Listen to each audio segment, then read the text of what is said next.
สบายดีเด้อพี่น้องสบายดีเบัดสุขูสุกคนเนาะสบายดียามเช้าจ้ามื้อนี้แดดแต่เช้าบอยหาก็มาแต่เกลือหมูแล้วก็ไปเจาะเบิ่งเฮ็ดพี่น้องบ่ได้เฮ็ดยังบ่ออกเด้อพี่น้องมาเห็นพ่อเฒ่าเลินเตรียมของสิมาเฮ็ดเฮือนให้อำมาลาแล้วสิมาก่อให้เพิ่นแล้ว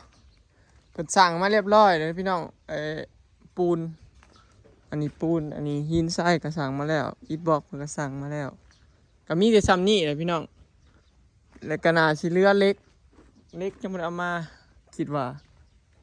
เล็กใส่ก่อใส่ดัดนะพี่น้องเดี๋ยวสั่งประเมินเตรียมพร้อมเลยได้ถืออันมอลำมาพร้อมเริ่มมือแรกก่อนลงนา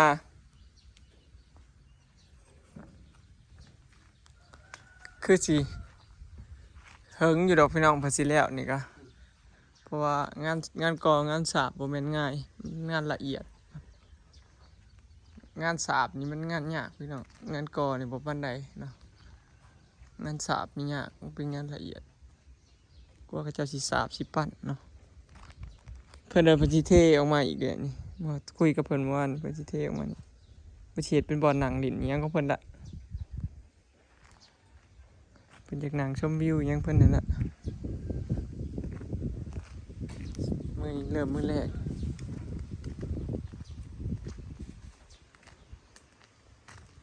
เล็กเพิ่นเอามาเลยเนาะ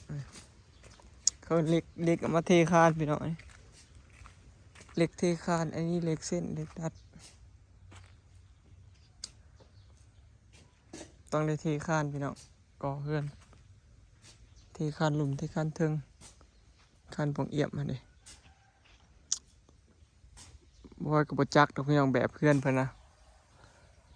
เมื่อวานเพิ่นถามบอยเห็นนั่นนั่นนี่กับบ่จักดอกพอบ่ได้เบิ่งน้ำเพิ่นว่าเพื่อนเพิ่นเศษโหมดใดเด้เพิ่นเปลี่ยนใหม่อีกแล้วเพิ่นเปลี่ยนเป็นแบบทางหน้าเพิ่นเศษเป็นเกยยับออกไปอีกใบหนังเล่นแล้วก็กระจกใส่ประตูกระจกน่ะก็บ่ได้ใส่กระจกเบิดเพิ่นสิใช้เป็นวงมนอีหยังนี่แหละเพิ่นเปลี่ยนแบบคิดแบบกันตลอดบ่ฮู้เนาะแต่ถ้ารอติดตามเบิ่งของเพิ่นสิเป็นแนวใดประมาณนี้เลินแล้วก็มาเฮ็ดให้แล้วเทคานของน้ำบ่เท่าอันนี้เพิ่นเช็ดห้องน้ำใช่ไหมนี่เพิ่นว่าห้องน้ำอาบห้องน้ำในโตเพิ่นถามเมื่อวานเนี่ยว่าเช็ดห้องน้ำใส่ปอกวิดนี่ใส่บ่ก็บ่จักพี่น้องส่วนหลายบ้านเฮามันหายากคนที่เฮ็ดเฮือนแล้วมีห้องน้ำติดห้องเนาะบ่ค่อยมีว่าซั่นซะส่วนหลายเห็นแต่เฮือนคนรวยล่ะเขาเจ้าเฮ็ดเฮือนแบบห้องน้ำในโตนะส่วนหลายบ้านเฮาก็เฮ็ดห้องน้ำแยกออกจากห้องนอนส่วนหลายเฮ็ดในโตบ้านซื่อๆนะบ่ได้เฮ็ดในห้องนอนเด้ส่วนน้อยพี่น้องที่เฮ็ดห้องน้ำในห้องนอนนะก็เลยบ่จักพี่น้องส่วนหลายเฮือนแถวบ้านเฮากับบ้านนอกแม่พี่น้องมันก็สิมี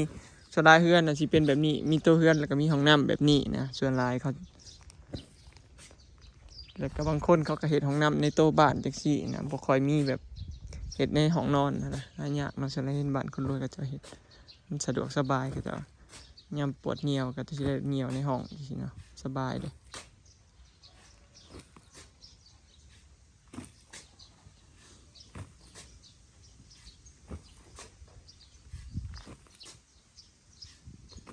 บอยก็เลยบอกให้ปรึกษากับสร้างโลดสร้างเขาเจ้าสิฮู้จักเด้เจ้าเคยเฮ็ดนะ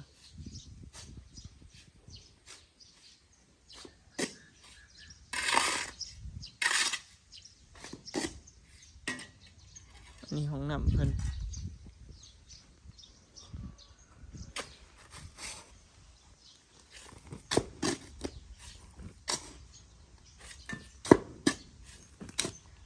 ใครแต่เป็นดินทรายพี่น้องเงินลำบ่ยากแบบว่าให้ดินแจบเลยมันเป็นดินทรายแล้วมันแจบคักอยู่แล้ว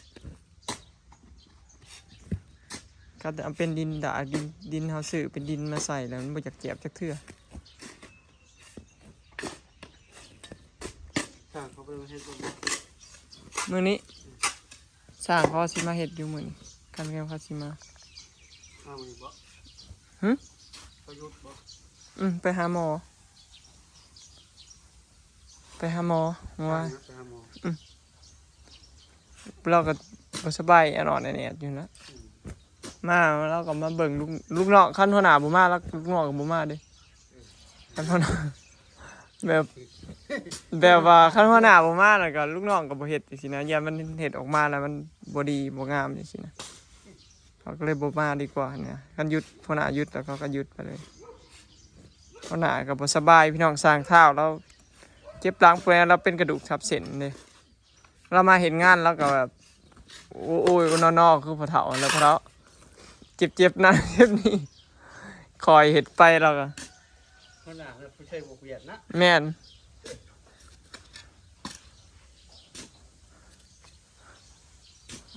เป็นกระดูกทับเส้นเราไปหาหมอเมื่อวานนี่ก็เลยหยุดงานด้วยหลังคากับ FC เพิ่นว่าให้มุ่งให้มันแล้วจ้ะพี่น้องมันบ่แล้วพี่น้องมันบ่มีบอนซื้อนะมันบ่มีขายหลังคาอันกระเบื้องอันรุ่นไอ้หัวขอบอันนี้นะรุ่นเก่า มันเป็นรุ่นใหม่แล้ว ถึงว่ารุ่นเก่ามันเป็นรุ่นปี แม่นรุ่นปีก ใส่กู้ แม่นความพอเฒ่า ครอบกลมเลย รุ่นใหม่นั้นเป็นขอบกลมเลย ก็เลยสั่งข้าเจ้าซื้อมาให้แต่ทางไทยอยู่ข้าเจ้าวันที่10 ปลายยังสิได้ใส่อยู่ดอกพี่น้องบางครั้งบ้านเฮามันบ่มีนะบ่มีเขาบ่เอามาขายแล้วเขาเอามาแต่รุ่นใหม่คาดว่าสั่งบ่ได้มาแต่ไทยบ่ได้ก็คือสิได้ลอกลื้อๆออกใส่อันหัวกรุ๊ปพุ่นว่าจัก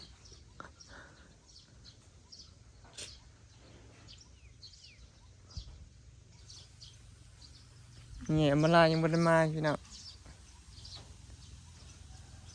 บ้านสวนเพิ่นเรียน FC เพิ่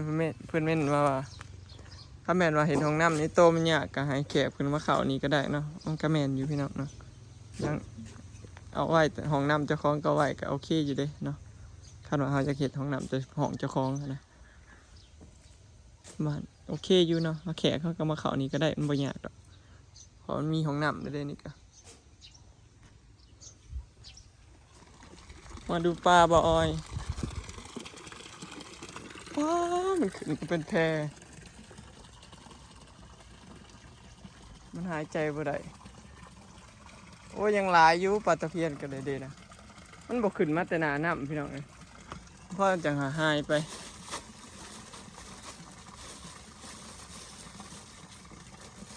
ยังหยานคนอยู่พี่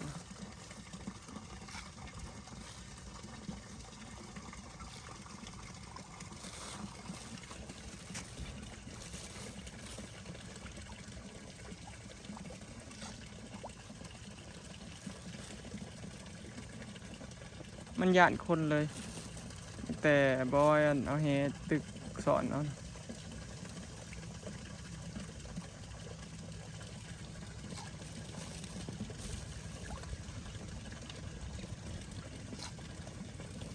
หยานคนเลยไหม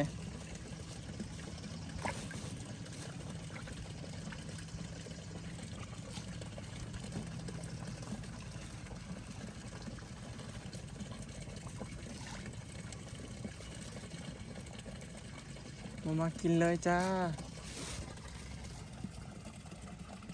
หยาน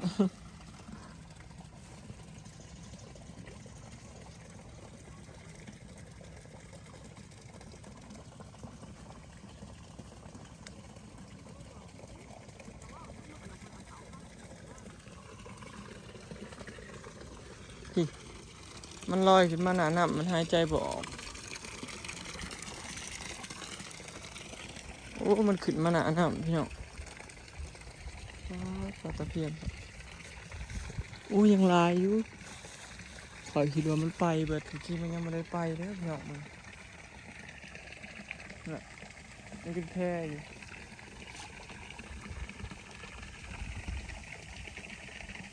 มันขึ้นมาหายใจบนมีออกซิเจนโอ้ยังลายอยู่พี่น้องอันน่ะโอ้ อ้ยังหลายอยู่มันยังบ่ได้ไปเบิดพูดเป็นแพร่อยู่มันหายใจบ่ออกมันอยากตายบ่ได้เปิดออกซิไว้ให้มื้อคืนนี่พอเด้อพี่น้องเอ้ยน่ะ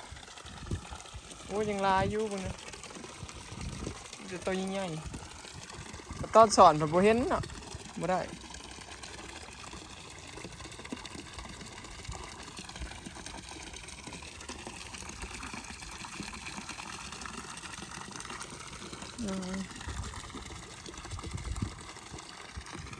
ประมาณนี้พี่น้อง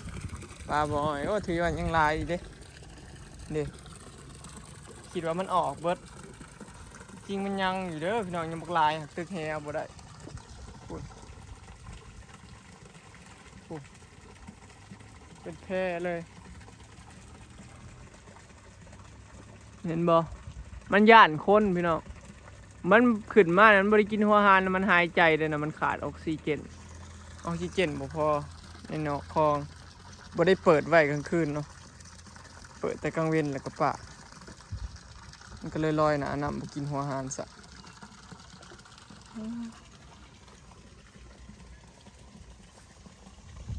โชคดีที่ปลายังอยู่จ้าพี่น้องแหฟาดลงไปนี่ได้เลยนี่ปลานนจันทร์ก็หลาย4 โต 5 โตแล้วปลานนจันทร์เด้มันบ่ขึ้นมาแต่หน้าน้ำเนาะมันหลีในถ้ำมือตึกก็ได้หา6 โตพี่น้องฮักก็เห็นมือนี่แหละว่าปลายังอยู่นี่มันหายใจบ่ออกบอยสิซื้อมาเพิ่มอยู่พี่น้องพูดละ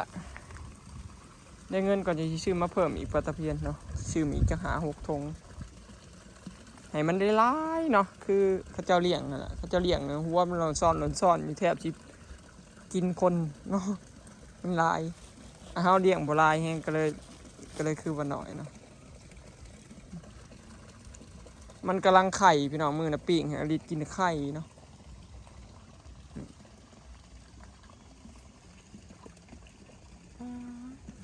โอ้ยโล่งพี่น้องเอ้ยบอยเครียดเรื่องการนั่นเลี้ยงปลายันปลามันไปหั่นนะว่าสิไปหาซื้อแยงมาขังใครนี่แต่ปลาเขาบ่ได้ไปพี่น้องบ่เห็นมันลายมือเด้ตั้งแต่ฝนตกมันบ่ขึ้นมาเลยมันขึ้นมากินดำ4 5 โตตามที่ในคลิปนั่นน่ะแต่พอมามือนี่บอยปิดออกซิเจนแล้วมันขึ้นมาหายใจสองเต็มอยู่เนาะ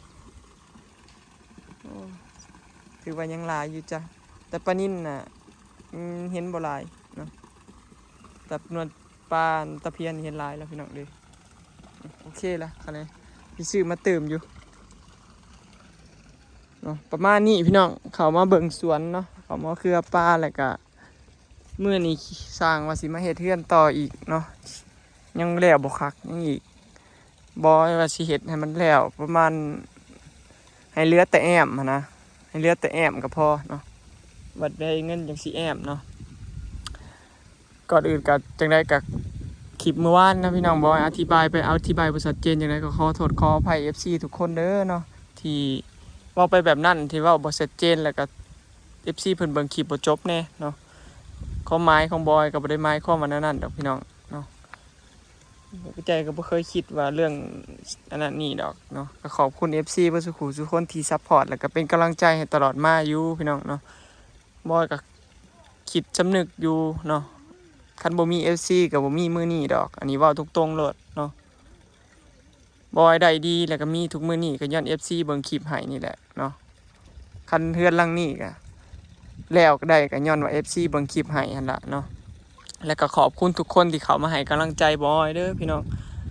บอยก็ยอมรับผิดอยู่เนาะว่าเจ้าของก็ท้อแน่แต่บ่ได้ท้อเรื่องบ้านอย่างเดียวดอกเนาะท้อหลายอย่างพี่น้องเนาะเรื่องการฉี่